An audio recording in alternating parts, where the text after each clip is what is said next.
Terima kasih Pak Dr. Wibowo atas arahannya. Apa yang disampaikan kira-kira itulah yang menjadi track kita yang akan kita jalani. Sebelum kita tutup, ada sedikit dari ini tentang teknis saksi. Mari kita dengarkan sama-sama tentang teknis yang berlaku saat ini agar ada tergambar di benak kita. Kira-kira seperti itu yang akan kita laksanakan nanti dan terjadi pencerahan pada diri kita. Kami silakan. Ya, Bapak, Ibu-ibu, saya dapat pesan dari Mas Bowo karena sebagian peserta yang hadir pada hari ini adalah pemilih pemula karena dulunya golput terus. Itu bukan golput tepatnya ya, netral kalau para militer itu. Jadi hari ini saya hadirkan namanya Kang Isnen. Kang Isnen ini adalah manajer saksi PKS Jawa Barat.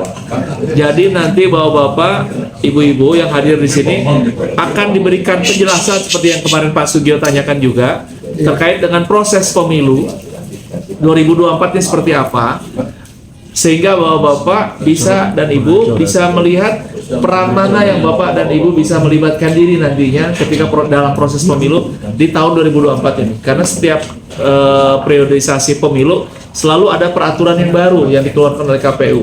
Dan beliau ini yang lebih menguasai pasnya kalau udah masalah ke teknis ya. Jadi saya minta ke Pak Isnen, ini manajer saksinya PKS. Jadi PKS ada dua Pak manajernya, manajer saksi PKS dan manajer saksi Amin. Yang satu lagi namanya Pak Agus Gunadi. Cuman yang hari ini saya undang hanya Pak Isnen saja, biar sama Bapak memahami. Ya Bapak, jadi mohon diperhatikan oleh Bapak. Nanti peran Bapak melibatkan dirinya seperti apa dalam proses pemilu di tahun ini. Silakan kepada Kang Isnen.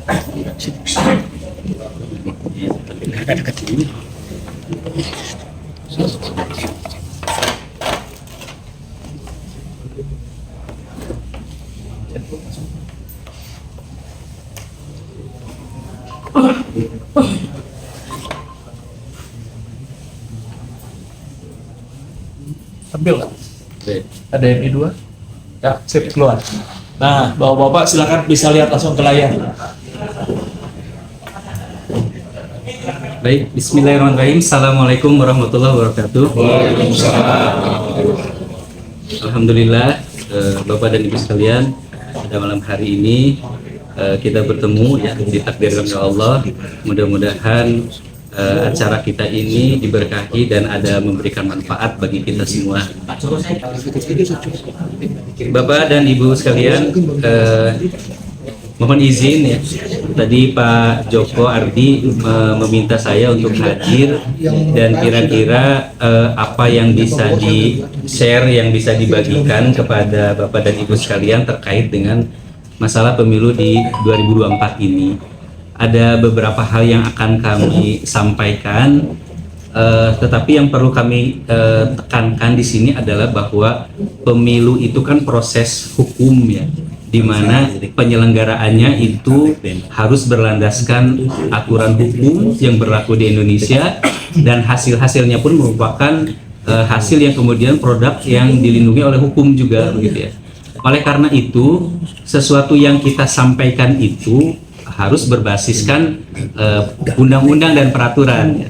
Nah, kondisi hari ini yang perlu Bapak dan Ibu sekalian ketahui sekalian, bahwa peraturan teknis terkait pemilu ini memang agak lambat gitu, dikeluarkan oleh KPU, sehingga para peserta pemilu ini bisa dikatakan cukup kesulitan untuk mempersiapkan hal-hal yang terkait dengan hari H. Jadi hari H itu pendek. Waktu pemilihan itu dari jam 7 sampai jam 1 ya, tetapi persiapan kita berbulan-bulan gitu. Dalam keadaan kita memerlukan persiapan itu, peraturan-peraturan yang dikeluarkan oleh KPU pun masih belum full semuanya keluar, bahkan di menjelang pemilihan seperti ini gitu. Kondisi hari ini yang sudah bisa kita ketahui bersama adalah bahwa di dalam pemilu ini kan ada 3 peserta pemilu ya. Yang pertama adalah calon presiden dan wakil presiden, atau disingkatnya itu jadi CPWP gitu ya. Dan yang kedua itu adalah calon anggota DPD RI ya. itu perwakilan dari setiap provinsi, senat. Dan yang ketiga itu adalah calon anggota legislatif dari partai politik, di mana caleg ini terbagi dalam 3 tingkatan. Jadi sebenarnya kalau kita berbicara tentang peserta pemilu itu ada 3 ini. Jadi yang memiliki saksi yang diberikan mandat itu ada 3. Nah, bedanya untuk calon partai politik itu untuk 3 tingkatan ini cukup 1 saksinya mewakili partai politik gitu ya. Dan partai politik ini nanti kemudian ada korelasinya dengan calon presiden dan wakil presiden, karena calon presiden dan wakil presiden itu dicalonkan karena ada pengusungan dari partai politik peserta pemilu. Jadi kurang lebih seperti ini Bapak Ibu sekalian, ada 3 gitu calon peserta pemilu itu ya. Tetapi untuk politik ini ada 3. Jadi kemudian totalnya itu ada 5 kotak ya. Dan ini sebenarnya suatu yang sama dengan 2019, tidak ada perbedaan. Urutannya juga seperti ini: presiden, DPD RI, kemudian DPR RI, provinsi dan kota kabupaten. DPT pemilu itu pada pertengahan 2023 itu sudah ditetapkan jumlahnya 204.807.222 orang pemilih. Dan DPT ini tidak akan ada lagi keluar DPT yang baru. DPT ini sudah tetap. Kalau saya menyebutkan ke teman-teman di daerah itu, DPT ini adalah VIP-nya pemilu. Jadi orang yang memiliki hak penuh dalam pemilu itu adalah yang ada di DPT ya. Mereka ini nanti akan memiliki hak istimewa, salah satunya adalah dari waktu pemilihan dan durasinya gitu ya. Nanti akan bisa kita bahas selanjutnya. Di Jawa Barat ini kurang lebih sekitar 35.714.901 pemilih. Dan Jawa Barat ini adalah nomor 1 se-Indonesia yang paling banyak pemilihnya. Nomor 2-nya Jawa Timur, nomor 3-nya Jawa Tengah gitu ya. Tapi selisihnya lumayan cukup jauh gitu ya. Adapun TPS di 2024 itu berjumlah totalnya se-Indonesia itu ada 823.220 TPS, dan di Jawa Barat itu ada 140.457. Ini terbanyak pertama gitu. Jadi memang Jawa Barat ini lumbung suara bagi seluruh peserta pemilu gitu ya.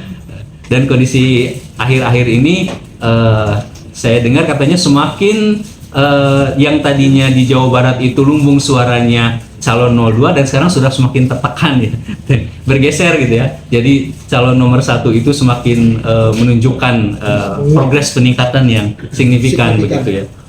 Tadi terakhir saya baca katanya Pak Presiden minta dimediasi untuk ketemu dengan Bu Mega gitu. Tandanya ada sesuatu yang di belakang itu sedang terjadi gitu. Apakah sudah yakin tidak bisa lagi 1 putaran atau seperti apa gitu. Nah, kemudian di 2024 ini itu akan dibentuk TPS khusus. Nah, sebelumnya di 2019 itu tidak ada TPS khusus. Jadi kalau pemilih-pemilih yang ada di rutan, di rumah sakit, itu dia ikut ke TPS wilayah di sekitarnya. Jadi nanti KPPS-nya bawa kotak, bawa surat suara keliling gitu ke rumah sakit nyoblos. Nah, itu di 2019. Tapi di 2024 ini itu sudah dibentuk TPS khusus. Nah, cara membedakannya kalau ada kodenya itu dia dimulai angka 9. Jadi kalau TPS di kelurahan kan 1, 2, 3. Nah, kalau Bapak Ibu nanti akan menemukan ada TPS 900, itu tandanya TPS khusus.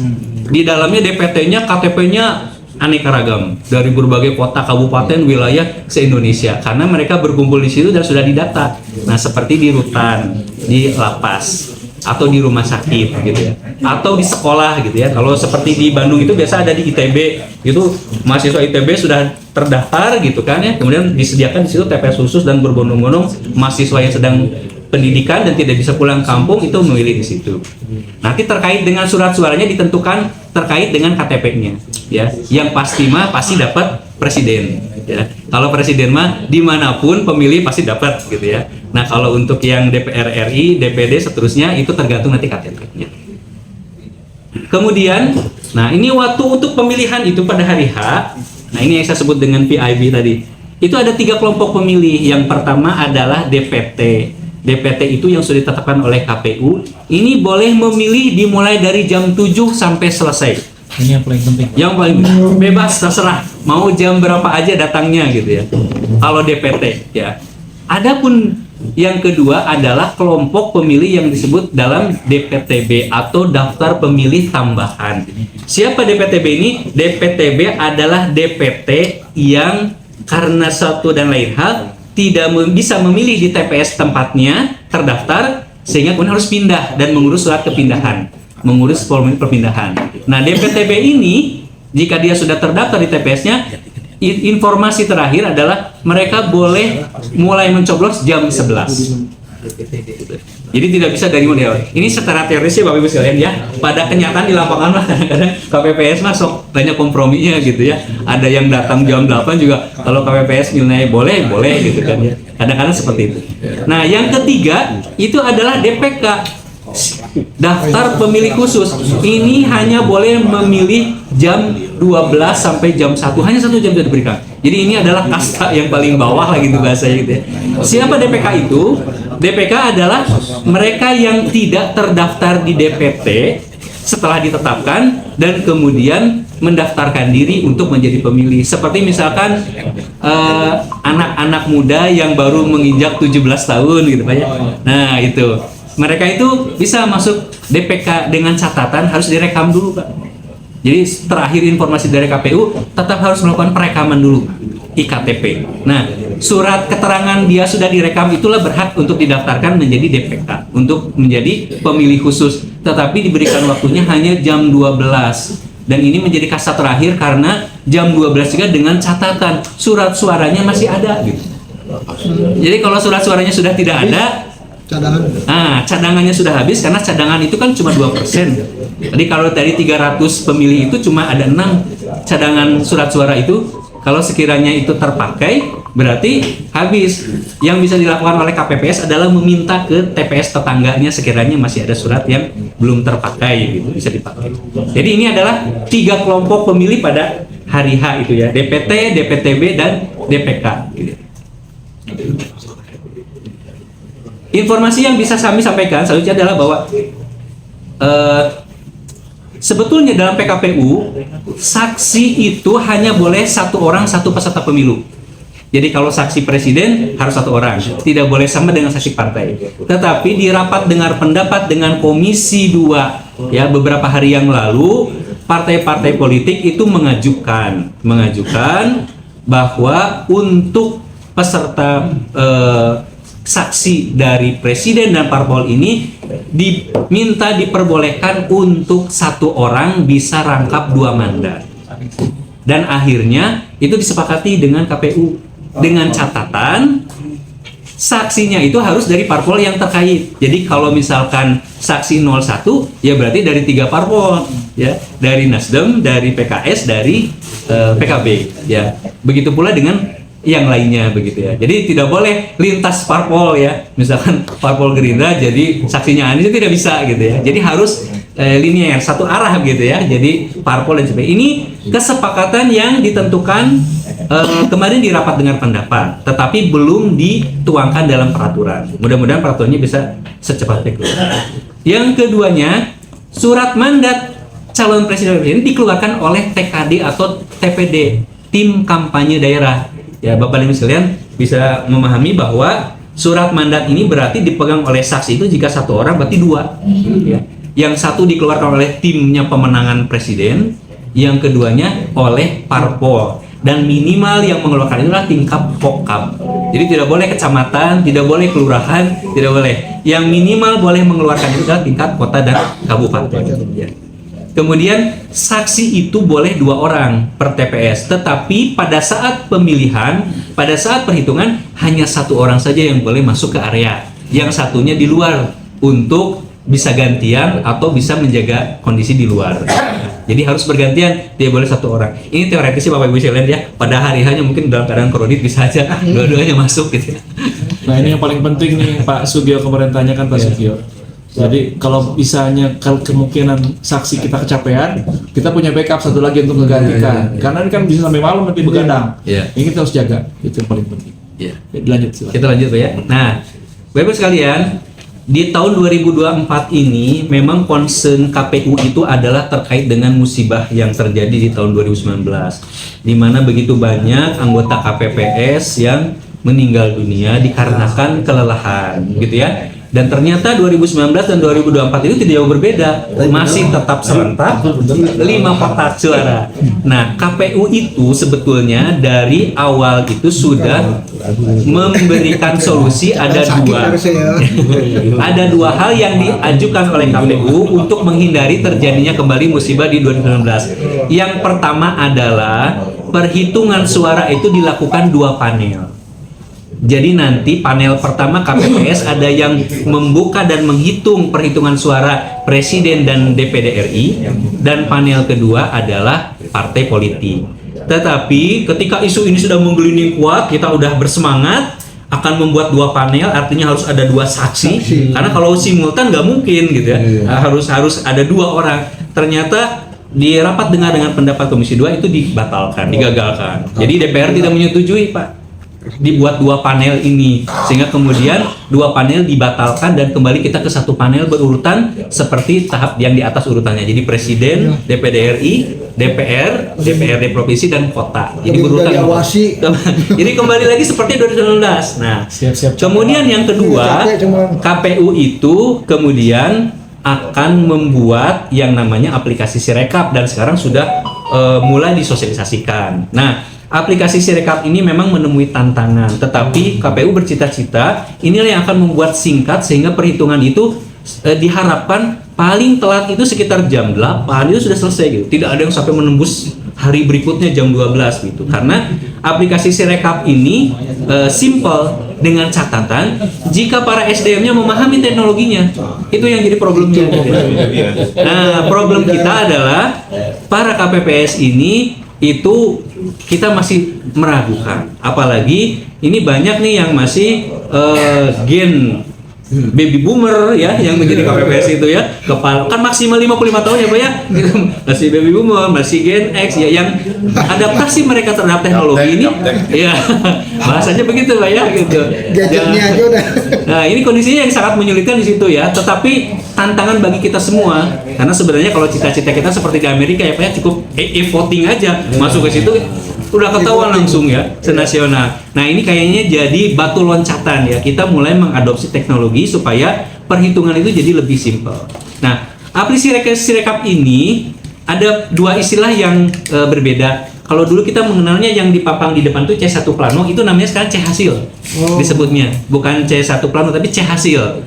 Adapun C1 yang salinan saksi yang kita bawa lembar kecil, itu sekarang namanya C hasil salinan disebutnya. Jadi ada istilah-istilah yang berbeda. Seperti C6 undangan sekarang jadi C undangan gitu ya. Jadi tidak lagi menggunakan kode-kode angka gitu ya. Nah, ini C platonya C hasil dan C hasil salinan. Untuk C hasil ini yang dipambang di depan itu menggunakan teknologi OMR untuk Pilpres, dan yang lainnya menggunakan teknologi OCR. Apa itu? Nah, teknologi OMR ini adalah scan dari aplikasi, di mana nanti ada semacam kertas plano gitu Pak. Ada kotak-kotak di sudut-sudutnya yang disebut dengan April tag gitu.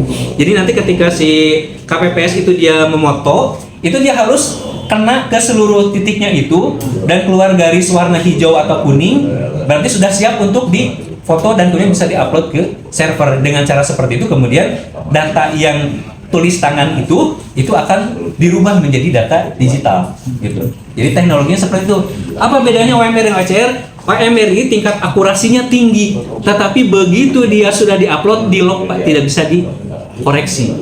Pertimbangan KPU menggunakan teknologi ini adalah karena kalau capres mah cuma 3 gitu. Jadi relatif kesalahan itu kecil. Karena prosesnya itu sebelum nanti KPPS itu memfoto si hasil plano itu harus disetujui dulu oleh para saksi. Beda cara.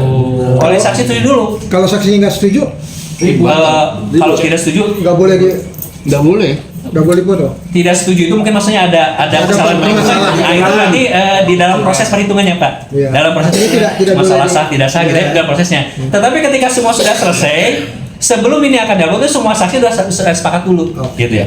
Setelah semua saksi sepakat, kemudian ditandatangan. Setelah ditandatangan, kemudian baru difoto, lalu diupload. Dan ini adalah bukti yang otentik hasil di setiap TPS ini. Nanti setiap parpol, setiap peserta diberikan akun oleh KPU untuk mengakses hasil ini. Jadi sebenarnya dia pun bisa melihat ya hasil progres perkembangan dari pemilihan seluruh Indonesia. Adapun untuk partai politik itu menggunakan teknologi OCR. Jadi begitu nanti sudah di capture, ada kesalahan masih bisa diedit sebelum diupload. Jadi ketika sudah di capture itu, ya, lalu kemudian dibuka. Setelah dibuka, diperlihatkan pada saksi. Nah, OCR ini masih ada teknologi yang kelemahannya Pak. Contohnya misalkan kemarin di demokan oleh KPU itu angka 4 itu jangan ditulisnya 4-nya nutup siku nanti, tapi siga bangku gitu. Karena kalau nutup nanti terdeteksinya 9. Jadi 9. Nah, ini mungkin bisa nanti dibantu diingatkan ke KPPS. Tolong untuk tulis 4 itu jangan ditutup. Jadi dibuka aja kayak bangku. Kalau seperti itu nanti OCR akan deteksi jadi 4 gitu ya. Bikin 4 digital. 4 digital gitu. 4 digital ya gitu. Pak, sebelum dilanjutkan, itu yang tadi di OCR atau di OMR itu yang seplano hasil atau seplano salinan? Seplano hasil, Pak. Seplano hasil. Jadi ya. membedakan antara C hasil dan salinan. Kalau hasil ada april tag, ada kotak 4 di pinggirnya. Kalau C hasil tidak ada, C salinan tidak ada. Gitu. Ya. Jadi seplano ya yang C plano yang di depan. Itu yang ada april tag-nya, titik 4 itu yang akan difoto, nanti akan membuat garis. Ketika sudah terbentuk garis itu menandakan dia sudah siap diupload ke Jadi server. TPS itu nanti ada scannernya ya. Nah, scannernya itu HP itu. dari HP, Pak. Itu yang saya sebut tadi. Apakah ini teknologinya bisa adaptasi atau tidak? Kadang-kadang kan kalau orang tua masalah sosmed aja, WhatsApp aja lu bingung gitu ya, menyimpan kontak, mau ngopi kontak gitu. Ini ada aplikasi yang sedemikian cukup rumitnya yang harus diadopsi oleh seluruh anggota KPPS yang mengerti. Nah, si HP ini, kenapa sekarang KPU kurang masif mensosialisasikan pada kita-kita?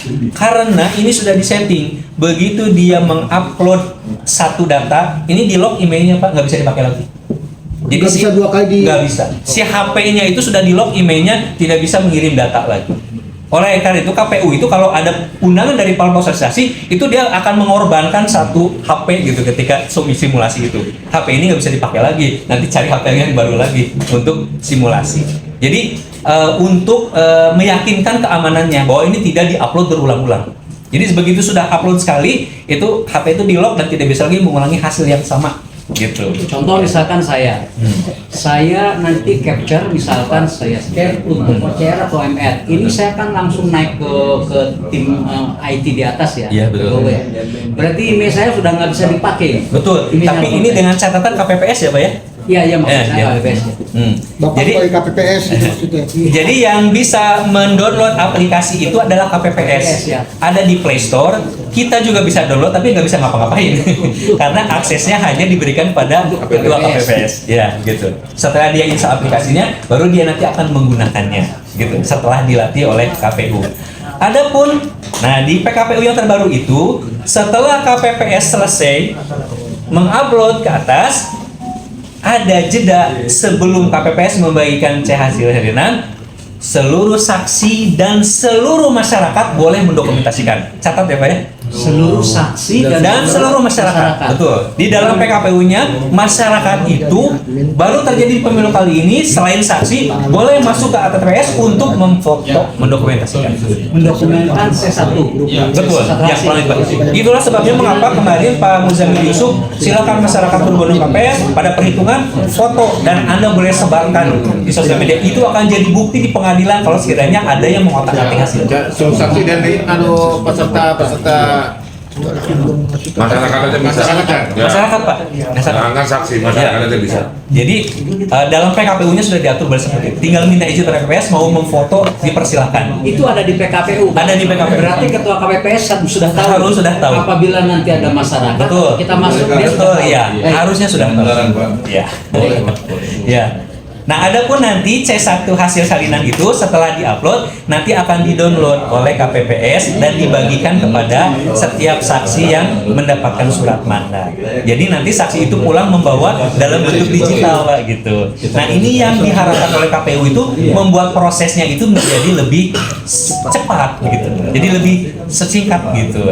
Dan nanti kita di lapangan juga nanti selain saksi itu yang mengawasi ada juga dari Panwas, Pak. Dari Panwas. Jadi dari Panwas juga ada yang direkrut 1 orang per TPS untuk mengawasi proses pemilu gitu. Di tahun 2019 ketika ada kasus C1 atau C hasil sayuran ini berbeda-beda hasil, MK itu ngambil acuannya ke Panwas. Jadi alangkah baiknya kalau nanti saksi dari PKS itu nyamikeun lah gitu ya, menyamakan mah dengan Panwas gitu. Karena di 2019 Bawaslu itu yang dipakai oleh MK ketika terjadi perbedaan-perbedaan bukti dokumen. Ya. Jadi bukan bukti dari saksi ya? Betul, ya. Karena berbeda-beda hasilnya, dari parpol ini beda, dari saksi beda. Bapak Ibu sekalian, mungkin itu yang bisa saya sampaikan untuk bahan diskusi kita tadi. Semangat Pak Joko. Ya, alhamdulillah. Udah mulai terbayang nggak Pak? Semuanya ya. Jadi di KPPS ini adalah pertempuran pertama dan itu harus kita perjuangkan sama-sama. Jadi peran-peran bapak-bapak, ibu yang akan terlibat dalam berpartisipasi dalam perpolitik pemilu pada saat ini, maksimalkan keterlibatannya untuk memantau KPPS, TPS. Ya, karena kalau udah masuk ke PPS, ke PPK, ke sana, itu sudah pasrah Pak, cenderung kita Pak. Kalau mau debat, mau ribut, ya ributnya di TPS. Begitu TPS kita ribut sampai selesai, ntar jangan diupload dulu, itu masih masalah misalnya, itu harus sampai selesai sana. Karena kalau udah masuk ke dalam, udah Pak, kita udah pasrah nanti ke sananya. Satu-satunya kita andalkan cuman Pak Panwasnya betul-betul objektif mengambil data sesuai dengan yang dia dapat di lapangan. Karena itu yang akan menjadikan bukti pengadilan dari belakang di MK itu yang ditanya Panwas, bukan kita Pak. Bapak mau bawa berapa banyak data-data kita, nggak ada artinya kalau Panwasnya beda datanya dengan kita. Itu saja barangkali dari penyampaiannya Pak Isnan, silakan. Yang mengawasi Panwas ya.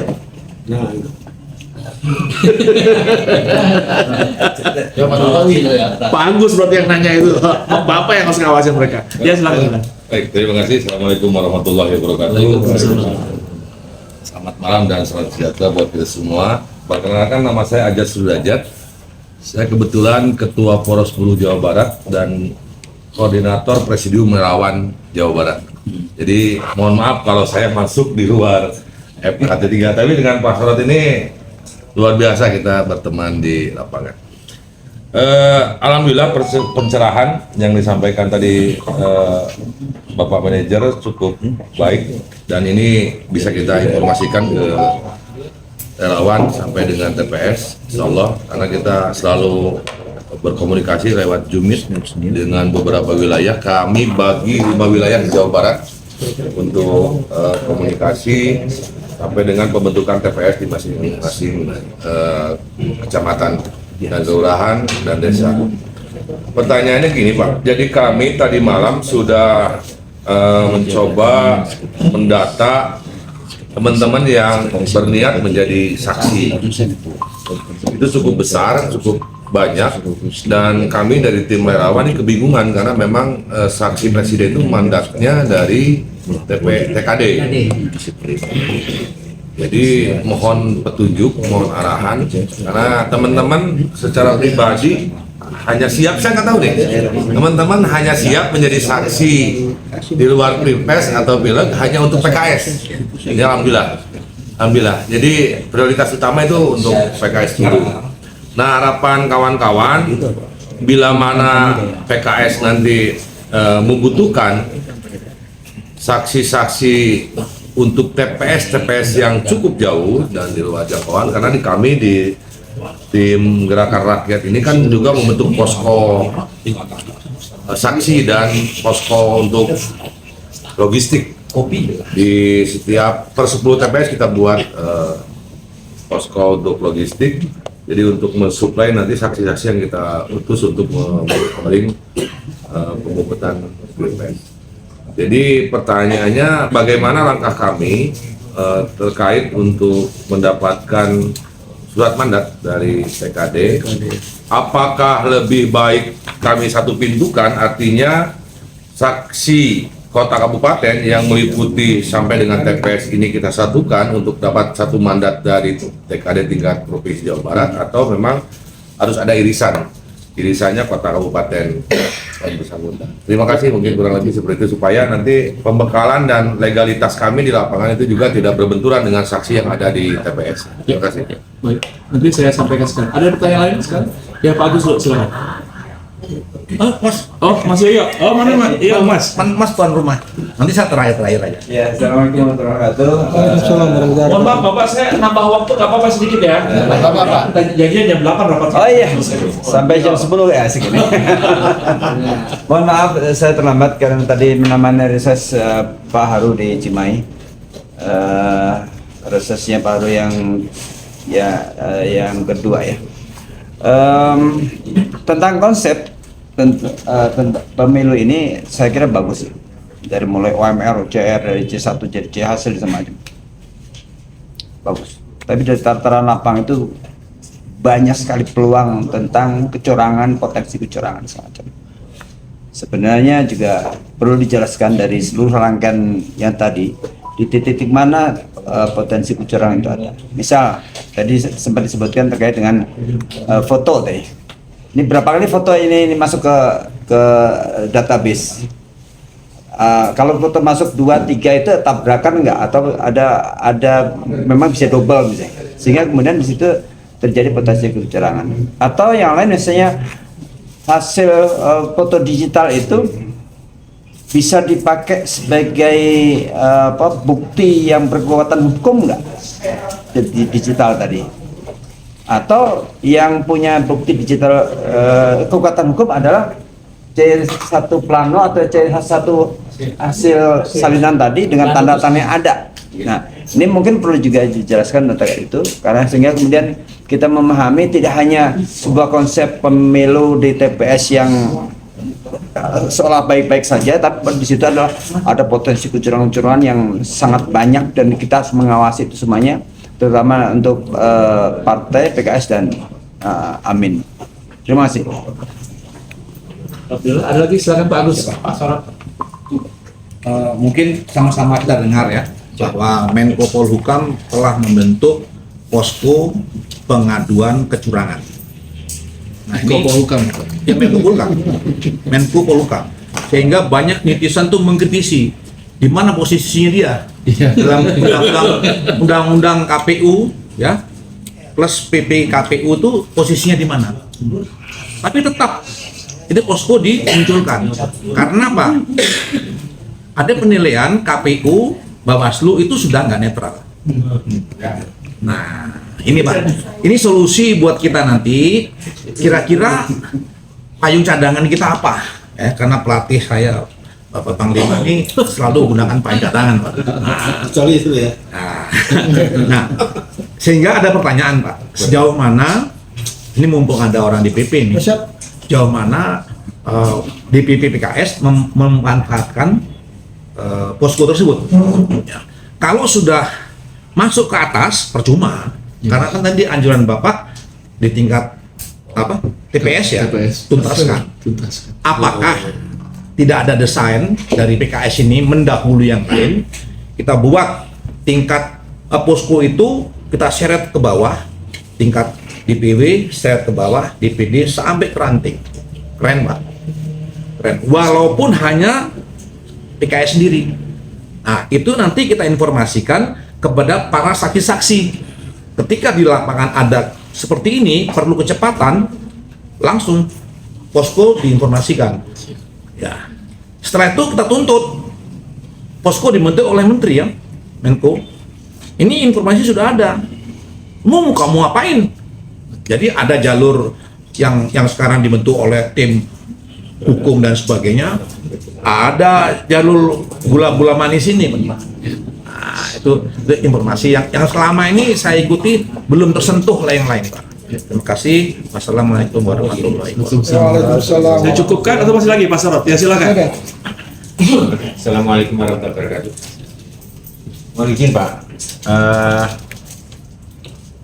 kemarin lusa ya kita melaksanakan bintek dari TPS itu akan kotak suara hasil itu akan dikirim ke kelurahan atau kecamatan. Setelah itu ke kota kabupaten, kemudian ke sana seterusnya. Lalu kita di pusat juga kami dapat pengarahan untuk melaksanakan pemantauan, bahkan sampai dua di belakang. Nanti kalau ada yang belokkan kotak suara, kita semprit terus kita kembalikan gitu saudara. Ya, kalau tadi disampaikan oleh Pak Isma tadi sudah bahwasanya apa yang sudah disampaikan, apa yang sudah diputuskan, apa yang sudah putuskan dan masuk di dalam sistem itu, di situ sudah sah dan tidak bisa dirubah-rubah lagi. Potensi apa lagi yang harus kita khawatirkan apabila kotak suara pindah ke kelurahan, kecamatan, atau ke kabupaten? Ngapain lagi kita untuk mengawalkan, sudah tercatat semua. Nah, ini mohon penjelasan. Apakah tidak mubazir? Demikian. Terima kasih. Oke, baik. Bapak luar biasa ini pertanyaannya dan susah juga semua jawabannya. Baik, saya mulai dari Pak Ajat dulu ya. Kang Ajat, terima kasih sudah ikut gabung sini. Saya izin nanti Kang Ajat saya masukin dalam grup bidang terjangan Amin ya. Namanya teritorial jaringan Amin Jawa Barat. Jadi cuma karena biar gampang saya ngomongnya terjangan Amin gitu. Jadi situ memang komunitas kita lintas partai dan lintas relawan jaringan ngumpul di situ. Sengaja saya buat. SK Koordinator Wilayah Saksi sudah terbentuk. Untuk Amin tingkat Jawa Barat itu Pak Agus Gunadi ketuanya, ada tim pengamanan sebagainya sampai ke tingkat kota kabupaten. Bagaimana Bapak ingin mendaftarkan menjadi para saksi di keluarga Bapak dan sebagainya kan jadi saksi, maka silahkan dikirimkan data itu dalam bentuk Excel katanya Excel kalau nggak salah. Jadi saya kirim itu contohnya dan nanti dikirimkan ke kota kabupaten para koordinatornya. Kirimkan saja datanya Bapak. Nanti kita akan gabungkan semuanya se-Jawa Barat sampai akhirnya kita punya peta seluruh TPS itu terisi. Saran kami, Bapak ketika mengajukan saksi, sebaiknya para calon saksi mengecek dulu NIK dia terdaftar di TPS mana dengan menggunakan cek DPT online ya yang sudah kemarin saya contohkan. Bapak ngecek di situ. Ketika ketahuan saya di TPS ini dan dia bersedia di saksi itu lebih baik. Jangan lintas, ya, jangan lintas. Nanti kasusnya kayak di Medan, ya, saksi TPS-nya dari PKS tapi suara PKS-nya 0 di situnya. Ketika ditanya, Bapak kok nggak nyoblos di sini? Saya memang cuma tugas sebagai saksi, kan nggak ada tugas untuk nyoblos katanya. Itu kejadian di Medan waktu itu. Jadi dengan pengalaman itu sebaiknya NIK-nya tercantum sesuai dengan TPS, itu saran. Itu berkaitan sama tadi yang Bapak tanyakan. Jadi silakan ngajukan lewat jalurnya. Memang kalau untuk jalur PKS komandannya di sini. Tapi kalau untuk jalur Amin, lintas partai dan lintas jaringan semua, jalurnya di Pak Agus Gunadi. Ada 2 TKD. Istilahnya TPD sekarang Pak, bukan TKD. Tim Pemenangan Daerah Amin Jawa Barat. TPD Amin Jawa Barat. Tim pemenangan. Kalau Pak Isnen itu jalurnya Satgas Pengamanan Pemilu PKS Jawa Barat. Nah, ini ketua manajer saksi untuk Satgas Pengamanan Pemilu. Jadi PKS juga ada namanya Satgas Pengamanan Pemilu. Ini bagiannya. Itu yang dari Pak Ajat sampaikan untuk terkait itu. Nah, nanti dari yang Mas Yoyo, potensi-potensi apa kecurangan, ini memang harus belajar dari sudut pandang terbalik, Pak Isnen. Ini kalau ini yang normalnya begini, kira-kira kalau dibocorinya gimana gitu. Nah, itu kan normalnya ya. Yang tidak normalnya itu seperti apa? Nah, adapun yang terkait nanti mungkin Kang Isnen akan nambahkan. Yang ketiga tadi yang dari Pak Agus berkaitan sama jalur pengaduan tadi Pak, yang jalur Menko Polhukam. Pada prinsipnya memang di PKS di Satgas Pengamanan Pemilu ada bagian advokasi dan hukum.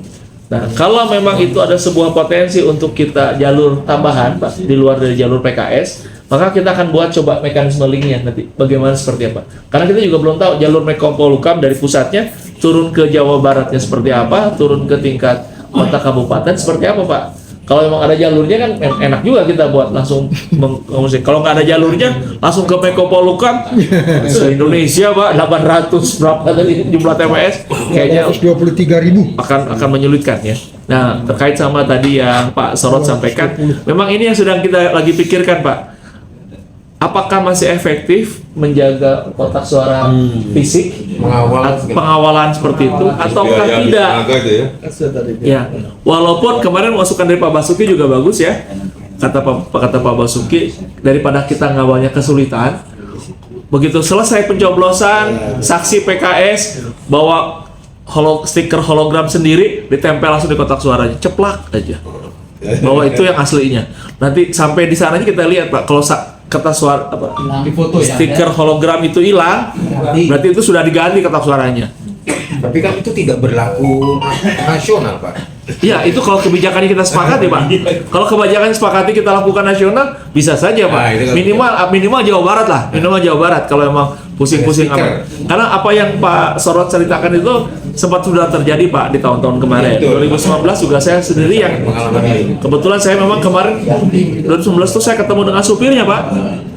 Supir yang bawa kotak suara barunya. Jadi truknya yang dipakai itu truk dari tempat angkut pasir, Pak. Galian pasir, galian C. Dia datang ke situ, hari itu nggak boleh ada yang kerja. Si supir itu datang ke truk itu. Ternyata di dalam truk itu sudah ada isi kotak suara. Dia nunggu di situ, Pak. Tahu-tahu pas jam berapa, dia suruh langsung nganterin ke kelurahan. Jadi sebetulnya dia tuh sudah bawa kotak suara penggantinya, Pak. Sudah ditusuk. Sudah selesai ditusuk, dan itu ada tempat gudangnya. Dia yang ngobrol supirnya langsung dengan saya waktu itu, Pak. Dia cerita, saya sendiri sampai bingung katanya. Saya tugasnya cuma duduk nunggu di mobil, tahu-tahu ya Pak, sekarang nganter ke kelurahan nganter aja. Ternyata itu isi kotak suaranya sudah ada semua, Pak, di dalamnya. Bukan dari KPPS, Pak, jalurnya, jalur terpisah. Nah, tapi itu dulu, Pak. Apakah dengan sekarang masih efektif atau tidak? Nah, ini yang nanti catatan. Mungkin sebagai tambahan dari saya sebagai pelengkap, yang lebih jelasnya mungkin Kang Isnan yang akan menyampaikan. Ya, mungkin satu hal yang perlu saya tekankan di sini, Bapak Ibu sekalian, bahwa pemilu kita itu adalah pemilu yang masih konvensional. Ini semua hanya alat bantu, Pak, bukan yang menentukan keputusan. Tidak seperti di Amerika bentuknya e-voting, itulah hasil yang dijadikan acuan. Tetapi kita itu pemilu kita masih konvensional. Yang kita jadikan acuan adalah rekapitulasi berjenjang, mulai dari TPS sampai nanti KPU pusat. Itu yang dijadikan acuan. Dan outputnya cuma 2 aja kan, suara dan kursi, itu aja gitu. Jumlah suaranya berapa, dapat kursi berapa gitu. Setelah kita menjaga suara, kita juga harus menjaga kursi. Karena pengalaman kita kan terjadi juga, suara kita tidak dijaga, suara kita dijaga, suara partai lain tidak dijaga, bergerak, lalu kemudian kursinya nambah sehingga kursi kita jadi hilang gitu. Ini terjadi di Kabupaten Bekasi. Jadi yang perlu kita pahami adalah proses pemilu kita itu masih konvensional, yaitu berdasarkan rekap berjenjang.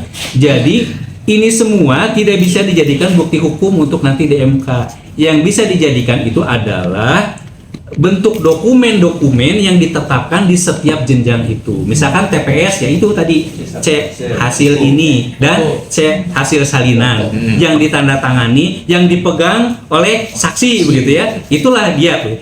Lalu kemudian kotak suara ini kan ditutup, disegel. Entah seperti apa sekarang segelnya, dibawa kemudian ke PPK atau kecamatan. Kenapa kelurahan di bypass? Karena nanti di kelurahan itu, di PPS atau kelurahan tidak ada pleno, tetapi ada perhitungan membuka kembali hasil rekap TPS.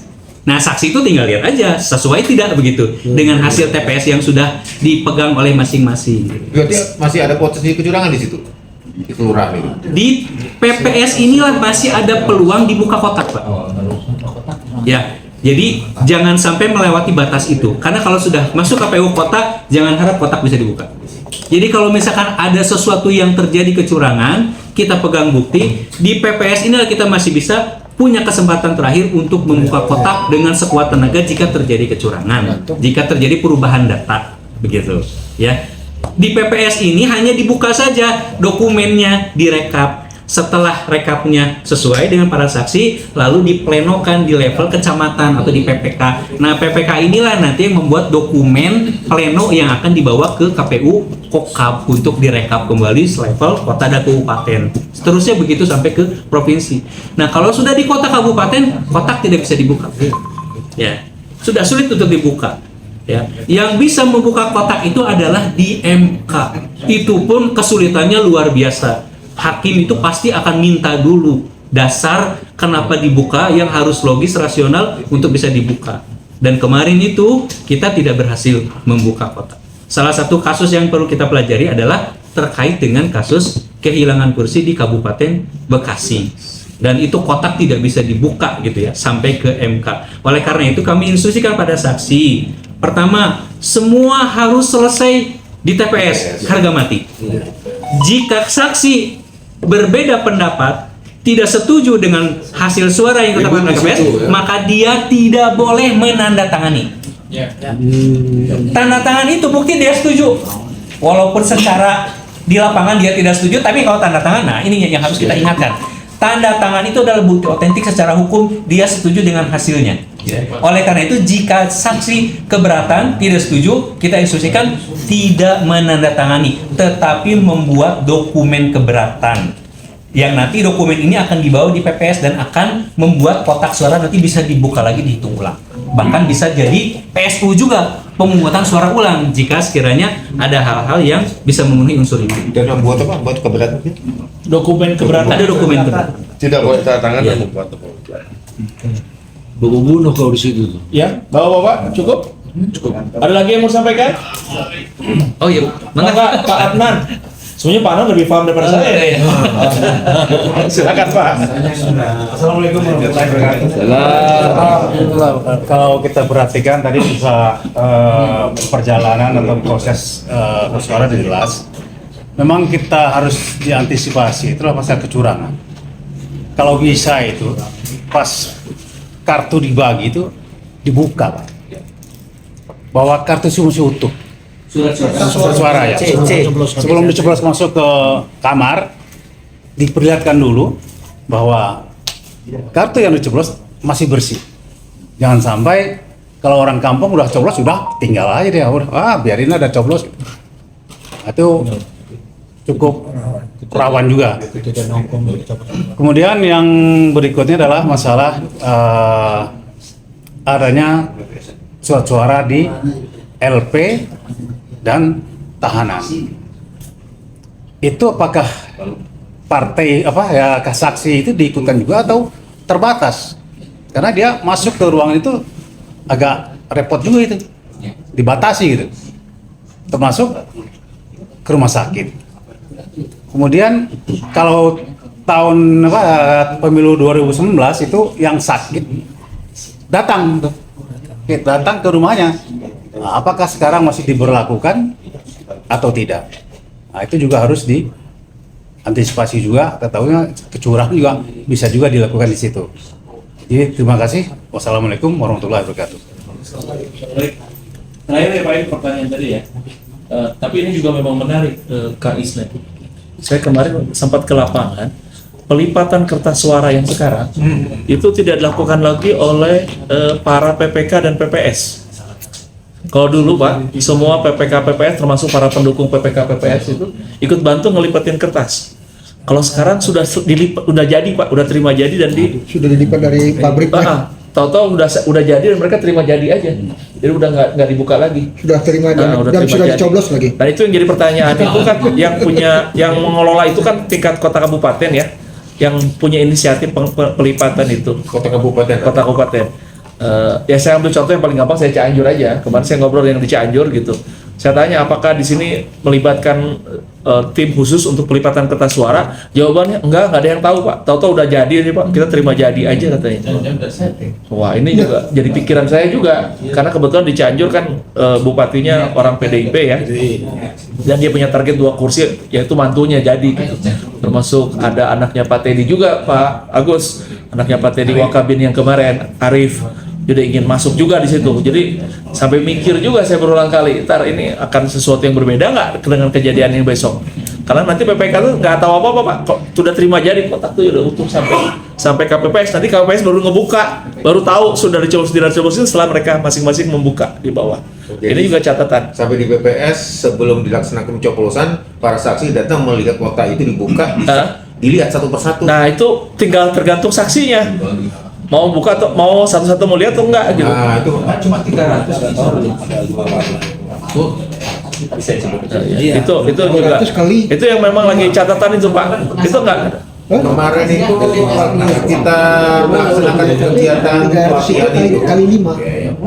saksi itu disuruh datang 6:30. Ya, kalau itu ya. Padahal pencoblosan jam 7. Ya. Setengah jam itu cukup enggak kita untuk melihat satu persatu kertas suara itu aman atau tidak?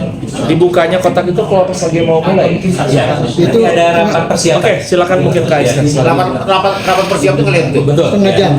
Jadi pada saat KPPS itu menerima kotak suara, itu dalam keadaan masih tertutup. Masih tertutup. Ya. Jadi nanti ada rapat persiapan. Oleh karena itu kami menghimbau para saksi itu untuk hadir lebih awal, jam 6. Kenapa? Pertama, dia harus mengikuti rapat persiapan di mana kotak dibuka dan berapa jumlah surat suara. Ya, karena akan dicocokkan nanti jangan ya. Di akhirnya itu akan dicocokkan. Tadi awalnya berapa surat suara, di endingnya terpakai berapa harus sesuai kan berarti. Ya. Nah, rapat persiapan ini pada saat itu dibuka bersama-sama bersama saksi untuk menghitung seluruh kelengkapan yang ada. Rapat persiapan ya? Rapat persiapan namanya gitu ya. Nah, yang keduanya kenapa saksi jam 6? Karena jumlah peserta pemilu kita banyak, Pak. Capres, parpol, DPD, tetapi kursi yang disediakan untuk saksi itu di dalam ruang TPS paling cuma 5. Jadi paheula-heula kalau orang sudah bilang mah duluan datang gitu. Yang duluan datang saksi itulah yang berhak untuk masuk ke area TPS. Begitu. Yang terlambat datang, yang sudah tidak kebagian kursi, dia di luar. Karena jumlah TPS kita, ukuran TPS kita terbatas gitu. Kalau semua saksi masuk di dalamnya penuh, nanti kasihan ya para pemilih melanggar kebagian tempat duduk gitu ya. Jadi hanya sekitar 5 atau 8 gitu. Jadi perlu harus hadir itu adalah untuk kebagian kursi di dalam, karena yang di dalam itu yang bisa mengawasi seluruh proses dengan baik gitu. Yang keduanya adalah bahwa dia harus mengikuti rapat persiapan itu ketika membuka kotak, menghitung berapa, dia harus mencatat itu, harus mengingat itu, supaya ketika di endingnya terpakai berapa dijumlahkan itu harus sinkron, harus sesuai itu. Nah, memang terkait dengan surat suara yang rusak itu tadi Pak ya, ini edukasinya memang bukan hanya kepada saksi tapi kepada seluruh pemilih, gitu ya. Pada seluruh pemilih, bahwa diharapkan setiap pemilih itu sebelum dia mencoblos itu dia memeriksa terlebih dahulu. Ya, jangan sampai suara dia mubazir karena ada kerusakan baru terlihat ketika perhitungan gitu. Ketika perhitungan sudah ada kerusakan dan sudah ada coblosan di mana-mana. Kalau sudah seperti itu kan jadi mubazir, sangat disayangkan sekali. Jadi edukasi kita memang harus kepada pemilih juga. Nah, para saksi itu di salah satunya tugas adalah mengingatkan itu pada para pemilih. Bapak Ibu sekalian, dibuka dulu surat-suaranya ya, jangan sampai. Kan boleh kalau mengingatkan seperti itu boleh. Yang tidak boleh itu kan kalau ikut ke dalam bilik dan kemudian mendokumentasikan. Nah, itu pelanggarannya pidana Pak gitu. Kalau sampai mendokumentasikan diri, jangan sampai nih ada pemilih diingatkan juga, Bapak Ibu awas bawa HP ulah sampai moto gitu. Ketika dia nyoblos ini kan biasa zaman sekarang mau pengen nanawante gitunya, pengen diupload. Nah, itu pelanggaran Pak gitu. Sangat berbahaya sekali gitu. Diingatkan juga pada para pemilih untuk tidak melakukan itu. Itu cukup. Pak, tadi Pak yang 5 warna. Oh, yang 5 warna itu. Ya. Jadi ini tidak berbeda Pak ya dengan 2019 ya, kalau ada yang sudah pernah ikut sama aja gitu ya. Kalau surat suara kita itu tetap warnanya sama. Langsung jelaskan ke warnanya, jumlahnya per kotak. Kotak abu-abu udah ada ya sudah hilang. warnanya kalau dari Intinya kertasnya ada 5 warna Pak. Untuk pilpres warnanya apa Mas? Kang Ihsan? Untuk pilpres warnanya abu-abu. Warnanya abu-abu. Warnanya abu-abu. Untuk DPD RI warnanya merah. DPD. Untuk pusat DPR pusat warnanya kuning. Ya. Abu-abu. Maksudnya bukan seluruhnya warna kuning, bukan, maksudnya ada poletnya lah, ada poletnya, ada semacam highlight theme-nya gitu. Warna kuning. Untuk provinsi itu warna biru. Untuk kota kabupaten warna hijau. Jadi untuk presiden warnanya abu-abu, depan di bagian surat suaranya itu ketika dilipat terlihat warna abu. Untuk DPD RI Senat ya, perwakilan provinsi itu warnanya merah. Dan untuk pileg mulai dari pusat itu warnanya kuning. Untuk provinsi warnanya biru dan untuk kota kabupaten warnanya hijau. Bisa. Alhamdulillahirobbilalamin, tiba juga waktunya walaupun lewat. Ibu bapak sekalian, diucapkan banyak terima kasih. Titipan pesan dari Kang Isna ini tadi luar biasa. Saya juga pengen titip pesan terutama sekali kepada para saksi kita agar diamankan. Maksudnya diamankan bukan hanya dijaga, tetapi dijaga juga secara moral. Artinya ditemanin. Jadi pada saat dia menjadi saksi, karena waktunya panjang sampai menghitung, pada saat menghitung ini mari kita sama-sama menemani, menyaksikan seolah-olah nonton bareng di situ.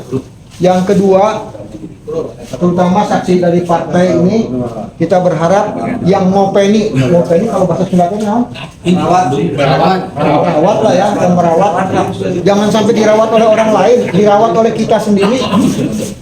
Walaupun cuma sekedar minum, snack, rokok, salaman. Nah ini penting, salaman. Nggak usah salaman dulu lah satu hari itu saksi kita sama orang lain. Salam tempe. Salam apapun salam. Apa? Touching apa sih bahasa ini? Bahasa Sunda. Tosan lah. Oh, nggak usah. Pokoknya semua steril dari sentuhan. Jaim lah. Nah, jaim lah, rada jaim pokoknya pada hari itu. Jangan sampai nanti justru karena sekedar colekan gini saja bermasalah. Pengalaman ingat Korea Utara yang di bandara oleh TKW di lap gini saja. Enggak Pak, paeh. Sampai gitu. Iya, hanya di lap gini. Jadi dia dibilang katanya kita lagi syuting sinetron cina. Jadi tolong nanti gini pura-pura di lap gitu. Di lap. TKW-nya ditangkap, masuk pengadilan walaupun akhirnya dibebaskan. Tapi prosesnya panjang Pak. Sempat menderita lah. Nah jangan sampai nanti saksi kita ada yang begini juga gitu maksudnya. Begininya itu lewat begini kan tadinya salaman gini. Namanya kita punya body ini kan kadang-kadang apalah gitu. Malah kadang-kadang begini sendiri resikonya. Jadi ya insya Allah bisa pakai masker, makan minum dilayani oleh orang sendiri, bawa sendiri, nggak usah ngerokok, termasuk korek api nggak usah minum. Satu hari puasa pada saat menjadi saksi. Mohon maaf para senior, bagi mereka yang merokok jangan tersinggung.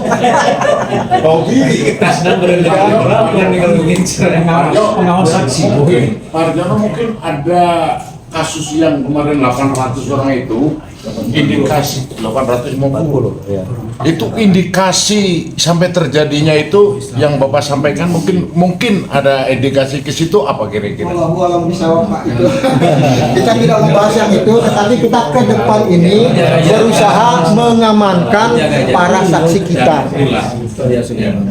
Terkait tadi saya khawatir kalau perhitungan suaranya bisa suara saksi diizinkan 2 tempat itu berat, tapi setelah terjadi ini alhamdulillah kita bebas.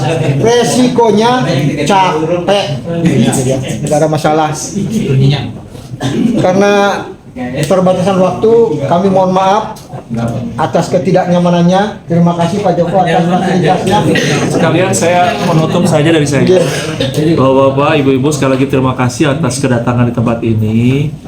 Sekaligus juga memperkenalkan di PKS sekarang punya branding baru di mana kita membiasakan untuk berinteraksi dengan masyarakat dengan adanya jeruk ini ya, jeruk nah itu. Segar bener. Jadi segar bener.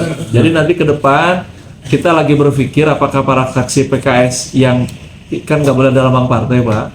Itu mungkin nanti gambarnya lambang jeruk di sini Pak. Lambang jeruk sambil bawa jeruk gitu, membagi jeruk itu tujuannya untuk mengingatkan kita. Karena segar bener.